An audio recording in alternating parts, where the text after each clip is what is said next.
पिलाए दशम श्रेणी सबु छात्र छात्री मानू अंशुल अनुष्ठान छात्र छात्री तथा ओडिशार जो ओडिया माध्यम पढ़ुवा पिला मोर पुनर्बार स्वागत आ गोटे भिडियो को आमे गत भिडियो रे पढ़ी श्वसन जहाँकि ग्लाइकोलिसिस रे सरीथिला मन अच्छी। तो तुम्हें मैंने ये भिडियो गुड़िक देखी आशा करुच्ची आज आम श्वसन से ग्लाइकोलिसिस परवर्ती पर्याय शक्ति उत्पन्न परवर्ती पर्याय गुड़िक आम पढ़ा एवं एटीपी नामक शक्ति किपरि उत्पन्न होउची आज ताहा आम शेष पर्यंत पढ़ा। तो टिके मन पकई दउची ग्लाइकोलिसिस प्रथम पर्याय मन अच्छी तुमर से ग्लाइकोलिसिस रे ग्लूकोज रो विघटन घटे एवं सेतिरु पाइरुवेट नामक जैविक अम्ल प्रस्तुत हुए। जानिचे यह वायु उपजीवी शोषण हो किंबा वायु अपजीवी शोषण हो जहाँ भी हो से सबुथिर मूल होउची हमर प्रथम सोपान होउची ग्लाइकोलिसिस। पिला माने गोटे छोट कथा देख जतबे आमे स्कूल को जाऊ केमिति जाऊ स्कूल रे समस्ते गोटे एंट्रेंस देकी जाऊ ना नहीं समस्ते गोटे डोर देकी जिबा गेट देकी किंतु तापरे 10th क्लास रो भाई माने 10th क्लास जिबे 9th क्लास भाई माने 9th क्लास को जानती जे क्लास को जानती क्लियर कि नहीं। ठीक सेमिति ग्लाइकोलिसिस जो आमे पढ़ी थिले से ग्लाइकोलिसिस सब प्रकार शोषण प्रथम पर्याय अम्लजान उपस्थिति रे हो बा अम्लजान अनुपस्थिति रे हो बा अम्लजान अभाव रे हो ग्लाइकोलिसिस होची फर्स्ट पर्याय माने अछि। तेणु वायु उपजीवी शोषण प्रथम पर्याय रे ग्लाइकोलिसिस रहला मने पकाओ तापरे कोन आसीतिला पढ़ाइथिला गत क्लास रे क्रेब्स चक्र बा साइट्रिक अम्ल चक्र तापरे कोन आसीतिला ना इलेक्ट्रॉन परिवहन श्रृंखल आमे दुईटी जाक विषय आज आलोचना करिबा एठी। तो आज आमे पढ़िबा को जिबा शोषण रेस्ट पार्ट बा आउ किछि वायु उपजीवी शोषण शक्ति किपरि निर्गत हुए ता पढ़िबा को जिबा। तो एठी आमे देख प्रथम हैला ग्लाइकोलिसिस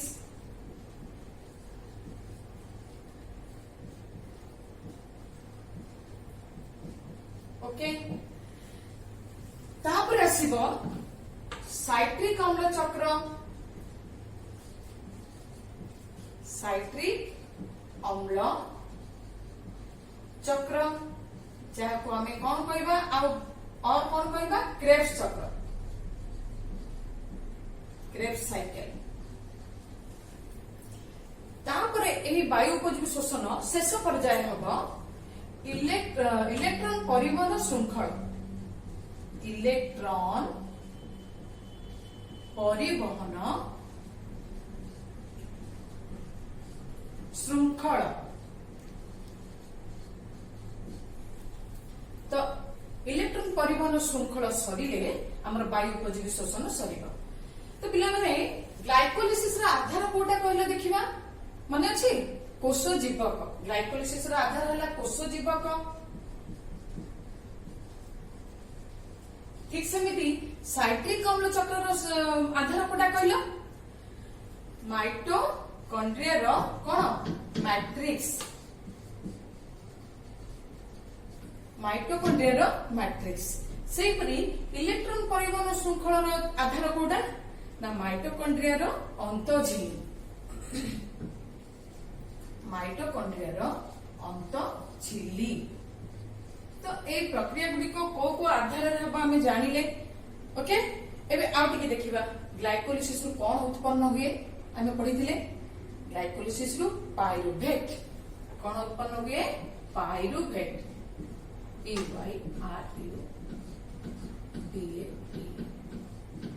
पिला माने पाइरुवेट को हम पाइरुविक अम्ल कह परिबा पाइरुविक एसिड कह परिबा कारण जेतिके एथिरे आमे अबे पढिबा सब जैविक अम्ल गुडिकर नाम 88 लागिथिबो बा अम्ल बोली कहि परिबा बा पाइरुवेट बा एमती जैविक अम्ल बोली मध्ये कहि परिबा। तो ग्लाइकोलिसिस रे कोन उत्पन्न हुए पाइरुवेट सेमिति देखिबा साइट्रिक अम्ल चक्र रे कोन कोन उत्पन्न हुए तुम्हें माने मन रख साइट्रिक अम्ल चक्र रे मुख्यतः कोन तयारी हो पिले NADH एवं FADH2 FADH2 NADH2 ତା ସହିତ ଏଥିରୁ ବାହାରିବ କାର୍ବନ ଡାଇଅକ୍ସାଇଡ ବା ଅଙ୍ଗାରକାମ୍ଳ ଯାହା ଆମେ ଶୋଷଣରେ ତ୍ୟାଗ କରୁ ସେଇ କାର୍ବନ ଡାଇଅକ୍ସାଇଡ ବାହାରିବ ଶୋଷଣର ସାଇଟ୍ରିକ ଅମ୍ଳ ଚକ୍ରରେ ବା କ୍ରେବସ୍ ଚକ୍ରରେ ମନେ ରହିଲା। ତାପରେ ଆସିବା ଇଲେକ୍ଟ୍ରନ ପରିବହନ ଶୃଙ୍ଖଳ ଆକୁ ଆମେ ଇଂରାଜୀରେ କହିବା ଇଲେକ୍ଟ୍ରନ ଟ୍ରାନ୍ସପୋର୍ଟ ଚେନ୍ ତ ସର୍ଟ ରେ କହିଲେ କଣ ହବ ETC ଇଲେକ୍ଟ୍ରନ ଟ୍ରାନ୍ସପୋର୍ଟ ଚେନ୍ ବା ETC। ଏଥିରେ କଣ ବାହାରିବ ପିଲାମାନେ ଏଠି ଦେଖ NADH2 NADH ଏବଂ FADH2 ଏଇ ଦୁଇଟି ଯାକର ଏଠି କଣ ହବ ପ୍ରକ୍ରିୟାକରଣ ହବ ପ୍ରକ୍ରିୟାକରଣ ହୋଇ ଏଗୁଡିକ ATP ରେ ପରିଣତ ହେବେ। ଆମର ଲକ୍ଷ୍ୟ କଣ ଥିଲା ATP বা ଆମର ଶୋଷଣର ଲକ୍ଷ୍ୟ ହେଲା ATP କିପରି ନିର୍ଗତ ହେଉଛି ଜାଣିବା ତାହା ଲକ୍ଷ୍ୟ ଥିଲା ନା ନାଇଁ। ତ ଏଇ NADH ଏବଂ FADH2 ଇଲେକ୍ଟ୍ରନ ପରିବହନ ଶୃଙ୍ଖଳରେ ATP ରେ ପରିଣତ ହେବେ। ତା ସହିତ ମୁଖ୍ୟ ଜିନିଷ ହେଲା ଏଥିରେ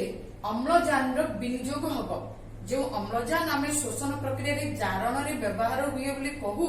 ସେହି ଅମ୍ଳଜାନ ଏଠି ବିନିଯୋଗ ହେବ। କ୍ଲିୟର ହେଲା ଓକେ। ତ ଆମର ବର୍ତ୍ତମାନ ଆଜିର ଟପିକ ହବ ସାଇଟ୍ରିକ ଅମ୍ଳ ଚକ୍ର। ଆମେ ଏବେ এই ସାଇଟ୍ରିକ ଅମ୍ଳ ଚକ୍ରକୁ ଗୋଟେ ଚିତ୍ର ମାଧ୍ୟମରେ ବୁଝିବା ଓକେ। ପିଲେ ସାଇଟ୍ରିକ ଅମ୍ଳ ଚକ୍ର বা କ୍ରେବସ୍ ଚକ୍ର ଏଇ ଗୋଟେ ଚିତ୍ର ମୁଁ ତୁମ ପାଇଁ କରିଛି ଦେଖ। ଏଇଟା ତୁମେ କଣ ଦେଖି କଣ ଭାବୁଛ କହିଲେ ଏଟା କାହା ଚିତ୍ର ହେଇଥିବ ମାଇଟୋକଣ୍ଡ୍ରିଆ ନା। ହଁ ଏହା ଗୋଟିଏ ମାଇଟୋକଣ୍ଡ୍ରିଆ ମୁଁ ନେଇଛି ଚିତ୍ରରେ। ସେଇ ମାଇଟୋକଣ୍ଡ୍ରିଆରେ ଆମର ଏଇ ସାଇଟ୍ରିକ ଅମ୍ଳ ଚକ୍ରକୁ ଦର୍ଶାଯାଇଛି ଓକେ। ତ ସାଇଟ୍ରିକ ଅମ୍ଳ ଚକ୍ରର ଆଧାର ହେଲା ମାଇଟୋକଣ୍ଡ୍ରିଆ। ତ ମାଇଟୋକଣ୍ଡ୍ରିଆର ଯୋଉ ମାଟ୍ରିକ୍ସ ରହିଲା ଇଏ ହେଲା ବହି ଝିଲି ଇଏ ହେଲା ଅନ୍ତ ଝିଲି ଏ ଭିତର ଅଂଶ ହେଲା ମାଟ୍ରିକ୍ସ। ତ ମାଟ୍ରିକ୍ସ ରେ କଣ ହୁଏ ସାଇଟ୍ରିକ ଅମ୍ଳ ଚକ୍ର ସଂଗଠିତ ହୁଏ। ଟିକେ ଆମେ ଏଠି ଆଲୋକପାତ କରିବା କଣ ହୁଏ ଓକେ ଦେଖିବା। ତ ଗ୍ଲାଇକୋଲିସିସ ର ଉତ୍ପାଦ ପାଇରୁଭେଟ ପ୍ରଥମେ ପ୍ରବେଶ କରେ ଯେତେବେଳେ କୋଷ ଜୀବକରେ ଅମ୍ଳଜାନର ସମ୍ପୂର୍ଣ୍ଣ ଉପସ୍ଥିତି ଥାଏ ସେତେବେଳେ ପାଇରୁଭେଟ ପ୍ରବେଶ କରେ ମାଇଟୋକଣ୍ଡ୍ରିଆର ମ୍ୟାଟ୍ରିକ୍ସ ମଧ୍ୟରେ। କ୍ଲିୟର। ତ এই ମ୍ୟାଟ୍ରିକ୍ସ ଭିତରେ ଦେଖ ପାଇରୁଭେଟ ଯେତେବେଳେ ମ୍ୟାଟ୍ରିକ୍ସ ରେ ପ୍ରବେଶ କରିବ ସେତେବେଳେ ଆମର ପ୍ରଥମ ପର୍ଯ୍ୟାୟ ସାଇଟ୍ରିକ ଅମ୍ଳର ଆରମ୍ଭ ହେବ। ସାଇଟ୍ରିକ ଅମ୍ଳ ଚକ୍ର ଦୁଇଟି ପର୍ଯ୍ୟାୟ ରୁହେ। ଗୋଟେ ହେଲା ଫାର୍ଷ୍ଟ ପର୍ଯ୍ୟାୟ ଦ୍ୱିତୀୟ ହେଲା ସେକେଣ୍ଡ ପର୍ଯ୍ୟାୟ। ତ ପ୍ରଥମ ପର୍ଯ୍ୟାୟ ରିପିରେ କଣ ହବ କେବଳ ପାଇରୁଭେଟ ଯାହା 3 କାର୍ବନ ପାଇରୁଭେଟ ହଉଛି 3 କାର୍ବନର ଜୈବିକ ଅଣୁ। এই 3 କାର୍ବନ ଜୈବିକ ଅଣୁ এই ଏଞ୍ଜାଇମ ମ୍ୟାଟ୍ରିକ୍ସ ମଧ୍ୟରେ ଥିବା ଏଞ୍ଜାଇମ ବା ସନ୍ତରକର ଉପସ୍ଥିତିରେ ସାଙ୍ଗେ ସାଙ୍ଗେ କଣ ହବ 2 କାର୍ବନ ଯୁକ୍ତ ସକ୍ରିୟ ଅଣୁରେ ପରିଣତ ହବ। আর কার্বন ହେଲା 2 কার্বন। পিলে আমি এটি ধ্যান দেবা কার্বন কু কেতে সংখ্যার কার্বন আছে কেতে সংখ্যার কার্বন মানে চেঞ্জ হଉଛି ଦେଖିବାକୁ ପଡିବ। তো পিলে এইটি जो 2 কার্বন যুক্ত সক্রিয় অণু বাহারিব আর না ହେଲା এসিটিল কোএনজাইম এ। কিন্তু তুম বহিরে পিলা মানে আকু পুরা পুরি শর্ট করা যাইছি। তুম বহিরে এতে বিষয় দেইনি কারণ तुमने छोट क्लास रे अछ जेतबेले तुमे अधिक पाठ पढिबो सेतबेले पूरा डिटेल पढिबो आ ऊपर। तो आमे देखिबा ए प्रथम पर्याय बा फर्स्ट पर्याय रे एठी कोन निर्गत हुए कि एठी NADH2 एवं कार्बन डाइऑक्साइड बाहरे। देखो फर्स्ट रे कार्बन डाइऑक्साइड गोटे बाहरिला एवं NADH भी बाहरिला। क्लियर हैला। तो ए प्रथम पर्याय शेषरे जो एक्टिव बा सक्रिय अणुटी जात हैला तको आमे लिखिबा 2 कार्बन युक्त सक्रिय अणु। क्लियर हैला। आ ना कहथिले एसिटिल कोएंजाइम किंतु तुमे ना ऊपर ध्यान दब नाही। तो ए 2 कार्बन युक्त सक्रिय अणु मैट्रिक्स मध्य रे जेतेबेले प्रस्तुत हे जाय एंजाइम रो उपस्थिति रे पाइरुवेट रो संगे संगे से समय रे कोन हुए मैट्रिक्स मध्य रे थाए ऑक्सालो एसिटिक अम्ल बा ऑक्सालो एसिटेट। कहथिली अम्ल को आमे एसिटेट कहि परिबा। ओके। तो एही ऑक्सालो एसिटिक अम्ल ये होची 4 कार्बन युक्त जैविक अणु। केते कार्बन 4 कार्बन। ऑक्सालो एसिटिक अम्ल 4 कार्बन एवं 2 कार्बन युक्त सक्रिय अणु जो बाहरे सी हैला तार कार्बन हैला 2 वर्तमान कोन हुए ए 2 कार्बन युक्त सक्रिय अणु ऑक्सालो एसिटिक अम्ल सहित रासायनिक जैव रासायनिक प्रतिक्रिया करी ये मिसी जाए कौन बाहरी पिले तापरे केतेटी कार्बन हबो कहि परिबो यार 4 कार्बन आर 2 कार्बन ए 4 कार्बन एवं 2 कार्बन मिसी 6 कार्बन रो गोटे अम्ल तैयारी हुए से भितरे मैट्रिक्स मध्ये ए 6 कार्बन युक्त अम्ल रो नाम हैला साइट्रिक अम्ल मनला साइट्रिक अम्ल ए साइट्रिक अम्ल को अम्ल रो कार्बन संख्या हैला 6 कार्बन ओके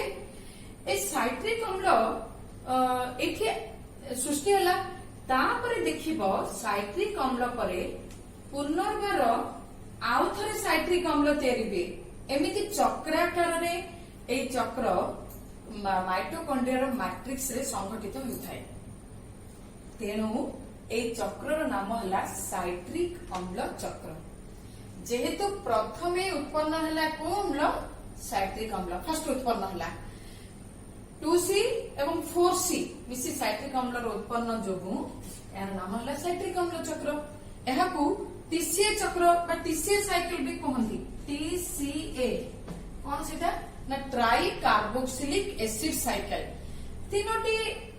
COOH ग्रुप लागि थाए जहां तुम पई ताहा माने आवश्यक नुह एठी तनो TCA साइकिल भी कहा जाए ता छडा वैज्ञानिक हांस क्राफ्ट 1953 मसिया रे ए साइकिल को आविष्कार करथिले केमिति हुए माइटोकॉन्ड्रिया मैट्रिक्स भितरे तेनु तांको नाम अनुसार मध्ये आको कोहा गला क्रेब्स साइकिल बा क्रेब्स चक्र क्लियर होला अच्छा तो ए 6 कार्बन जैविक अम्ल जहा साइट्रिक अम्ल तापरे तार कोन कोन परिवर्तन होची आमे टिके देखिबा देखो एठी तुम बहिर चित्र ये तुम बहिरे आपको देखिए जैविक अम्ल एठी भी जैविक अम्ल एठी भी जैविक अम्ल एठी भी जैविक अम्ल तुम्हें मैंने निश्चय कंफ्यूज होइथबो कोन एते जैविक अम्ल सब ना खाली जैविक अम्ल लिखिछि ए दुईटी कोन में ना लिखिछि पिले गोटे कथा कहूछि एठी साइट्रिक अम्ल परे ए जो रिएक्शन हुए ना प्रतिक्रिया हुए अनेक गुडे एंजाइम अनेक गुडे जैविक अम्ल भाग नियंती तुम्हें बोधे से ना मन रखी पारिबनी तेणु तुम से ना एठी कटा हे जाय तुम जेतल बड़ क्लास को जीवो से ना गुडी मन रखिबो फॉर एग्जांपल कहूची एठी हुए अल्फा कीटोग्लूटारेट अम्ल ओके तापर हुए सक्सिनेट अम्ल एमिति फ्यूमारेट मालेट तापर एंजाइम गुडा को अल्फा कीटोग्लूटारेट डिहाइड्रोजिनेज ए सब ना मन रखि परिबनी तेणु तुम 6टी स्टेप रे देखो जैविक अम्ल लिखि शेष रे कौन पुणी तैयारी हेला ऑक्सालो एसिटिक एसिड कौन एठी देखो टिके कहूची कार्बन डाइऑक्साइड निर्गत होला एवं NaDH2 भी बाहरिला देखो FADH2 भी बाहरिला पुणी ए जैविक अम्ल ऑक्सालो एसिटिक अम्ल रे परिणत होला एठी गोटे कथा मार्क करो 6 कार्बन रो साइट्रिक अम्ल 5 कार्बन रो 5 कार्बन जैविक अम्ल रे परिणत हो जिवो पुणी 4 कार्बन जैविक अम्ल रे परिणत होबो एवं 4 कार्बन जैविक अम्ल शेष स्टेप रे NaDH2 बाहरिबा परे सेही 4 कार्बन ही ऑक्सालो एसिटिक अम्ल आर पुनरुत्पादन हबो अर्थात प्रति TCA साइकिल रे ऑक्सालो एसिटिक अम्ल रो पुनरुत्पादन हेउथिबो ओके तादरा कोन सुविधा होथबो ए साइकिल टी क्रेब्स साइकिल टी बारंबार आ भितर संगठित हबो शक्ति तो हमको अहरह दरकार सब बेले दरकार तेणु ए TCA साइकिल केतेबेले भी बंद नै क्लियर है ना तमे माने एटा जेति के बुझी पारिला न पारिला वर्तमान हमें तम पई परीक्षा रे केमिति करिवो सुंदर भाबरे आ एटा पई किछि डाउट जेंति न रहइबो मु तुमको एठी वर्तमान आंकी की देखैबी केमिति हमें चित्रटी करिबा ओके चित्रटी देखि सारिला एबे देखो तुम पई मो एठी सहज रे केमिति तुमे आंकीबो तुम पई गोटे ट्रिक एठी देछि तुम बहिरे 6टी स्टेप देछि 6टी स्टेप रे TCA साइकिल बा साइट्रिक एसिड साइकिल केमिति तमे करबो प्रथमे एठी गोटे करबो बॉक्स एठी गोटे बॉक्स करबो एठी करबो ता तळे गोटे करबो तळको तळ 2-4टा बॉक्स आइ गेला एपटे गोटे बॉक्स एपटे गोटे बॉक्स 6टी बॉक्स ହେଇଗଲା ଏବଂ ପ୍ରତ୍ୟେକ ଥିରେ ଜୈବିକ ଅମ୍ଳ ଜୈବିକ ଅମ୍ଳ ଜୈବିକ ଅମ୍ଳ ଜୈବିକ ଅମ୍ଳ ନାଁ ବି ଲେଖିଦବ ओके तापरे पाइरुवेट रु देखो चिंता कर पाइरुवेट रु कौन प्रस्तुत हुए ना 2 कार्बन युक्त एक सक्रिय अणु प्रथम पर्याय रे साइट्रिक एसिड रो प्रथम पर्याय रे 2 कार्बन युक्त जो सक्रिय अणु 2C सक्रिय अणु एटी लिखिला वर्तमान एई जो अणुटी मैट्रिक्स मध्य रे थाए यह सांगे सांगे आसी 2 कार्बन युक्त सक्रिय अणु सहित मिसे से अणुटीर ना कौन पिले से अम्लटीर ना ना ऑक्जालो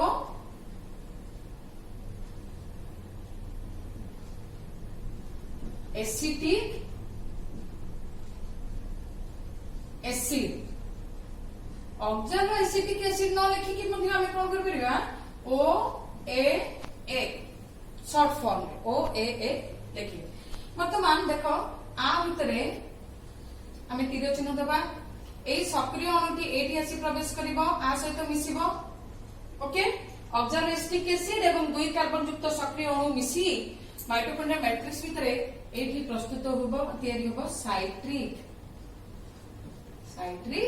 एसिड आर कार्बन संख्या लिखिबो कार्बन संख्या हला 6 कार्बन ओके फर्स्ट एटा द्वितीय पर्याय साइट्रिक अम्ल चक्र द्वितीय पर्याय में देखुचे ये प्रथम पर्याय सरची बर्तमान आ भितर हमें एरो मार्क दबा आ भितर भी एरो मार्क दबा आ भितर भी एरो मार्क दबा आ भितर भी एरो मार्क दबा एवं शेष रे हला एहा तो चक्राकार देखा गेला कि नहीं तुमे सहज रे परीक्षा रे करि परिबो वर्तमान एठी देखिबा मु तुम कहि अनेक गुड़ी अम्ल तथा अल्फा कीटो ग्लूटारेट ए ना गुडी को आ कोन आवश्यकता नै तुम पई वर्तमान देखिबा एठी कोन हो पिले मैट्रिक्स भितर थिबा एंजाइम माइटोकॉन्ड्रिया मैट्रिक्स भितर थिबा एंजाइम रो उपयोग करी एठी कोन होबो गुटे कार्बन डाइऑक्साइड रो अणु बाहरी जीवो देखो कार्बन गुटे बाहरी गला तापर कोन होबो पिले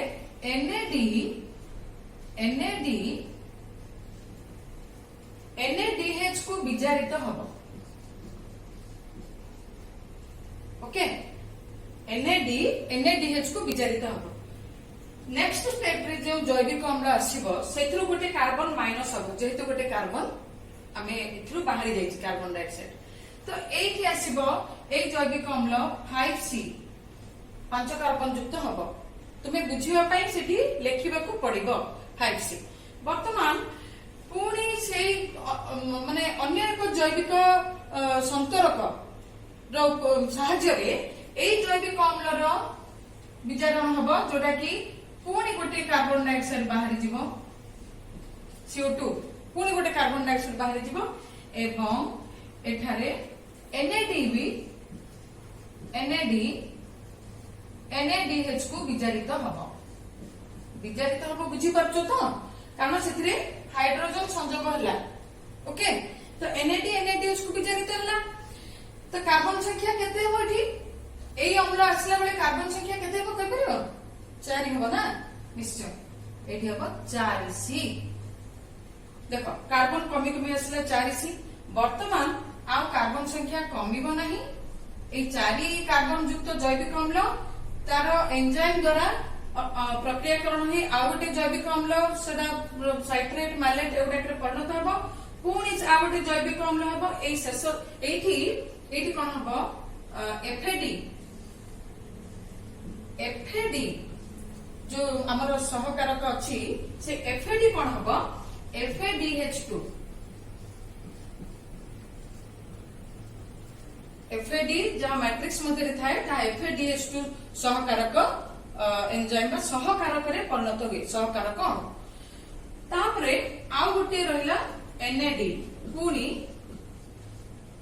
NADH रे परिणत हुए जारित विजारण हुए तो आर मुख्यतः पिले देखो तीनोटी NADH एवं गोटे FADH2 गोटे क्रेब्स साइकिल रे बाहरिबो एवं दुईटी कार्बन डाइऑक्साइड रो अणु दुईटी कार्बन डाइऑक्साइड एटी गोटे कार्बन डाइऑक्साइड एवं एटी गोटे कार्बन डाइऑक्साइड जोठी तार कार्बन संख्या कमी जाए। तो एई चक्र रे शेष रे पिले एई 4 कार्बन युक्त जैविक अम्ल पुणी ए OAA रे परिणत हुए। NADH रे परिणत होला परे से ऑक्सालो एसिटिक एसिड रो पुनरुत्पादन हो जाए। मजा नुह तो ये ऑक्सालो एसिटिक एसिड पुनरुत्पादन हो सारिबा परे पुनर्बार सक्रिय अणु सहित पुणी आउथरे साइट्रिक अम्ल चक्र पुनरावृत्ति घटिव हम ना नहीं। तो दुईटी पायरुवेट अम्ल बाहरी गोटे ग्लुकोज रु तो ये चक्र गोटे ग्लुकोज पर 2 थर संगठित हम। एमिति अनेक पायरुवेट माइटोकॉन्ड्रिया भितरे बा जो 2 सक्रिय अणु एपरी चक्र अनेक चक्र होउथो से भितरे। तेणु हमकु कंटिन्यूअसली कौन कौन मिलुची पिले ना NADH आगुरा में लिखिचे क्रेब्स चक्र रे कौन मिलुची उच्च शक्ति संपन्न जैविक सहकारक अणु NADH एवं FADH2 मिलुची एवं आउ कोन बारुची प्रक्रिया रे कार्बन डाइऑक्साइड आमी जहा कहउथले आगुर मु पढिची कार्बन डाइऑक्साइड एई प्रक्रिया रे बाहरी जाय। एतिके परे हमर आसीबो इलेक्ट्रॉन परिवहन श्रृंखल। ए इलेक्ट्रॉन परिवहन श्रृंखल रे हमको मिलिबो कोन NADH एवं FADH कोन तयारी करिवे ATP। आमी देखिबा आगो को ए इलेक्ट्रॉन परिवहन श्रृंखल किपरि संगठित होउची आ सेथिरु किपरि भाबरे ATP बाहरुची। वर्तमान आमे इलेक्ट्रॉन परिवहन श्रृंखल बा ETC जहा माइटोकॉन्ड्रिया रो अंत झिल्ली रे संगठित होउची ता किपरि होउची देखिबा। तुम पाई चित्रटी करा जायछि देखिलो एटा की चित्र हेजिबो तुमको लागुच एटा माइटोकॉन्ड्रिया रो अंत झिल्ली बड़ी माइटोकॉन्ड्रिया रो ए जो बही झिल्ली तुम लिखुच ए हला बही झिल्ली बा बही स्तर जोडा तार अंत झिल्ली कोडा एटा हबो अंत झिल्ली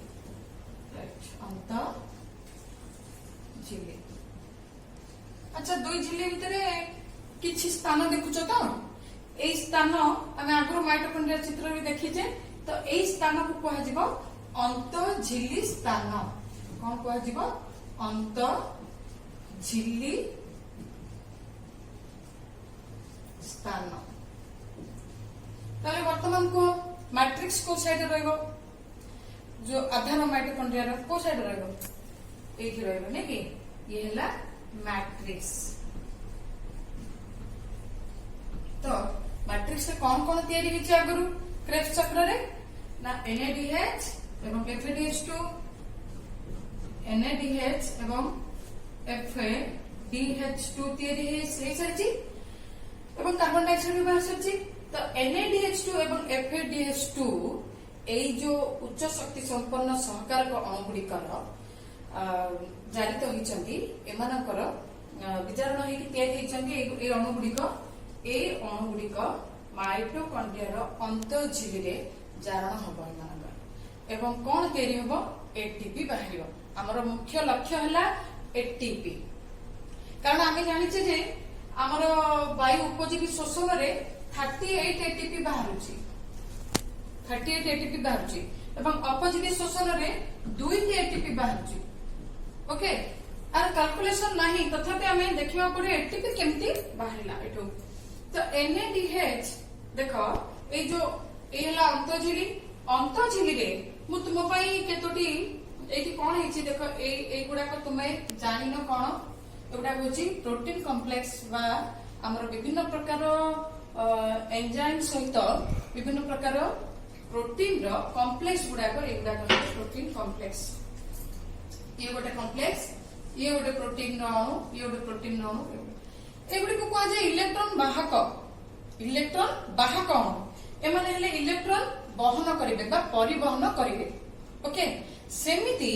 प्रोटॉन वाहक मध्य अछंती आ भितरे जो माने प्रोटॉन को वहन करिकि पठेइबे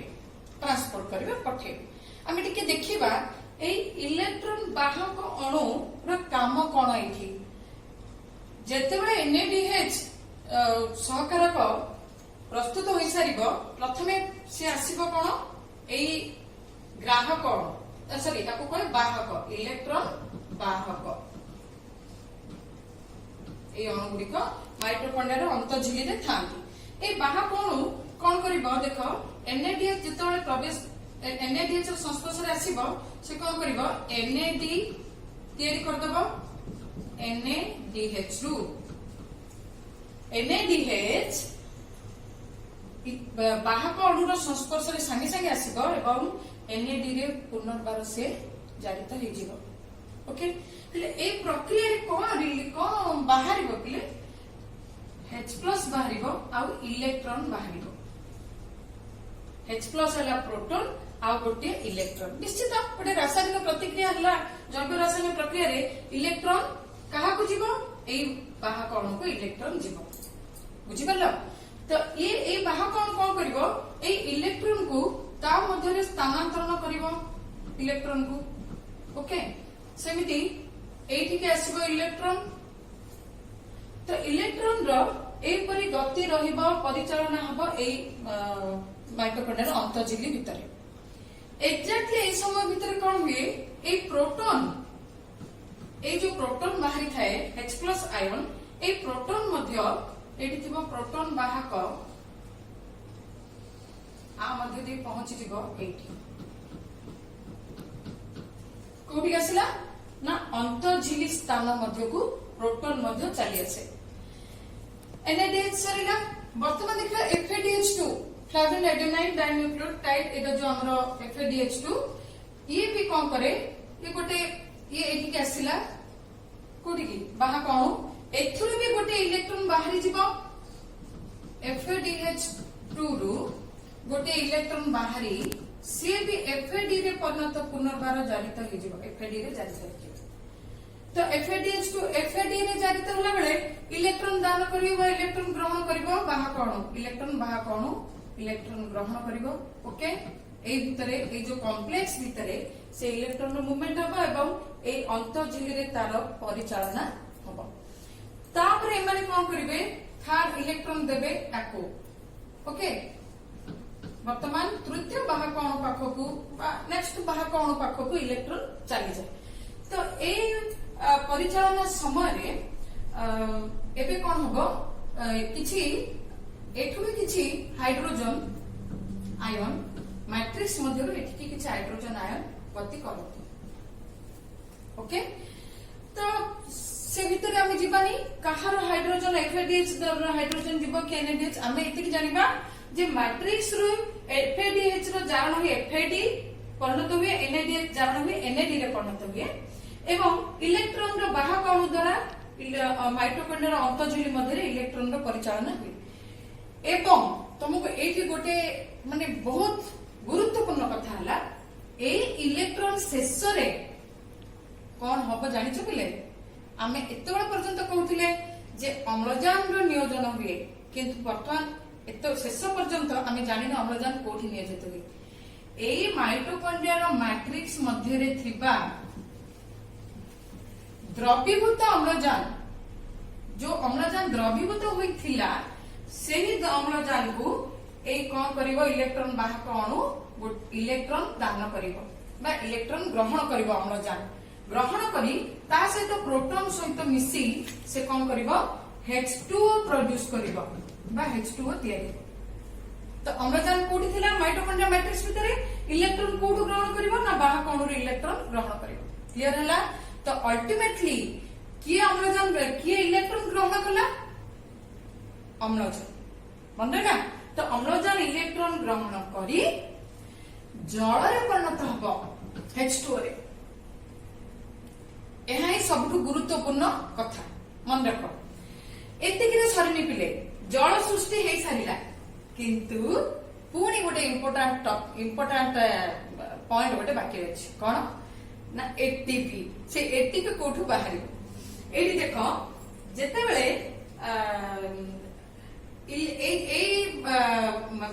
झिल्ली मध्य इलेक्ट्रॉन रो गति हुए से समय प्रोटॉन माने मध्य एठी गति करंती कहली अंतःझिल्ली को आसंती प्रोटॉन माने आसंती नहीं मैट्रिक्स रो प्रोटॉन वाहक द्वारा को वाहक ना प्रोटॉन ବାହକ ମାନେ କଣ କରନ୍ତି ନା ମ୍ୟାଟ୍ରିକ୍ସ ରୁ H+ କୁ ଅନ୍ତଃଝିଲି ସ୍ଥାନ ମଧ୍ୟକୁ ବହନ କରି ନିଅନ୍ତି। ଏଇ ଝିଲି ମଧ୍ୟରେ ପ୍ରୋଟନ ବାହକ। ତ ପିଲେ ଏବେ ତମେ ଜାଣିପାରୁଥିବ ପ୍ରୋଟନ ର ସାନ୍ଦ୍ରତା କୋଉଠି ଅଧିକ ହବ? ଦୁଇ ଝିଲିର ମଧ୍ୟବର୍ତ୍ତୀ ଅନ୍ତଃଝିଲି ସ୍ଥାନରେ ପ୍ରୋଟନ ସାନ୍ଦ୍ରତା ଅଧିକ ହେଇଯିବ। କ୍ଲିୟର ନା ନାହିଁ? ଏଇ ସମୟରେ ଏହାର ଶେଷରେ ଯାହା ଥାଏ ଏଟିପି ସିନ୍ଥେଜ ନାମକ ଏକ ଏଞ୍ଜାଇମ, ଏହା ନାମ ହେଲା ଏଟିପି ସିନ୍ଥେଜ। ମନେ ରହିବ ତ? ଏଟିପି ସିନ୍ଥେଜ ନାମକ ଏକ ଏଞ୍ଜାଇମ ये कौन करिवो आ बाट दे सबु H+ आयन गुड़िक पुणी मैट्रिक्स भीतर को आसीबे। एई समय एठारे थाए एडीपी, जो एडीपी थाए इनऑर्गेनिक फॉस्फेट तास्त मिसी H+ आयन सहित संयोजित होई एडीपी इनऑर्गेनिक फॉस्फेट एवं H+ आयन, जो H+ आयन गुड़िक एई बाट दे आसंती H+ ए बाट दे जो आसंती मैट्रिक्स मध्य को ए एडीपी एवं आईपी सहित मिसी ये शेष रे परिणत हुए एटीपी एडिनोसाइन ट्राइफॉस्फेट। तो जो प्रोटॉन सक्षम बल गोटे बाहक बल गोटे कार्यकारी हबो, एडी प्रोटॉन रो मात्रा अधिक हेबा जोगु तमे चिंता करो प्रोटॉन जेतले अधिक हे गला से सक्षम बल जोगु से प्रोटॉन तळकु आसीबो मैट्रिक्स मध्य को एवं से मैट्रिक्स रे तळकु आसीबा समय रे एटीपी आईपी सहित मिसी एटीपी रे परिणत हबो। तो प्रत्येक कार्बन रु हमर एटीपी सिंथेस एटीपी तयारी हबो। ओके, इलेक्ट्रॉन परिवहन श्रृंखल रे शेष उत्पाद होची एटीपी। बायो उपजीवी शोषण सेति 38 एटीपी तयारी हुए, किंतु बायो उपजीवी शोषण रे 2 एटीपी तयारी हुए। पिला माने ए टोटल इलेक्ट्रॉन परिवहन श्रृंखल को तुमे माने बुझी परिलो, किछि कष्ट भी नुह, आराम से बाहकरण को दर्शैबो एवं सेठी एडीपी एनएडीएच रो जारण देखैबो, एफएडीएच रो जारण देखैबो, जल तयारी हबो एठी एवं एटीपी तयारी हबो एटीपी सिंथेज रे। पूरा सिंपल पिले जल देख तयारी होउची आर कारण माने आरोडे ठीक गोटे इंपोर्टेंस अछि। पिले आमे अधिक समय पानी न पिले भी रही पारो एथि पाए, कारण हमर प्रत्येक शोषण जो चले शरीर भितरे जलर उत्पन्न हुए, तेणु शोष लगिले भी संगे संगे आमे पानी पीवा आवश्यक करूने। ओके, तो एक प्रकार हमर हला शोषण वर्तमान पूरा प्रक्रिया सरीला। तुम माने दुईटी जाक